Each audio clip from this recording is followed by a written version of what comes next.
नमस्कार मित्रांनो, फिल्मी बायोग्राफी या यूट्यूब चॅनलवर तुमचे मनापासून स्वागत। अमोल कोल्हे हे उत्तम अभिनेता, डॉक्टर, प्रभावी वक्ता व राजकारणी म्हणून ओळखले जातात। डॉक्टर अमोल कोल्हे यांनी आजवर अनेक सुप्रसिद्ध मालिकेत व चित्रपटात विविधांगी भूमिका साकारत प्रेक्षकांच्या मनावर वर्षानुवर्ष अधिराज्य गाजवले आहे। त्यांनी साकारलेले शिवाजी महाराज व संभाजी महाराज यांची भूमिका प्रचंड गाजली व यातूनच ते घराघरात एक उत्तम अभिनेता म्हणून प्रसिद्धी झोतात आले आहे। तर आपण या व्हिडिओमध्ये खऱ्या आयुष्यातील मुलीबद्दल जाणून घेणार आहोत। त्यासाठी हा व्हिडिओ शेवटपर्यंत नक्की पहा। अतिशय सुंदर व हुशार आहे।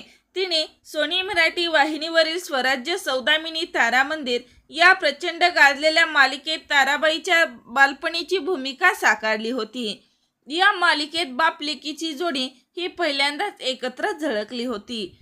तर मित्रांनो, डॉक्टर अमोल कोल्हे यांना एकुलती एक मुलगी असून तिचे नाव आद्या कोल्हे असे आहे। आद्या ही तिच्या वडिलांप्रमाणे दिसत। तर मित्रांनो, अमोल कोल्हे यांची मुलगी व तिचा अभिनय तुम्हाला आवडतो का? लाईक कमेंट करून नक्की सांगा। तोपर्यंत धन्यवाद।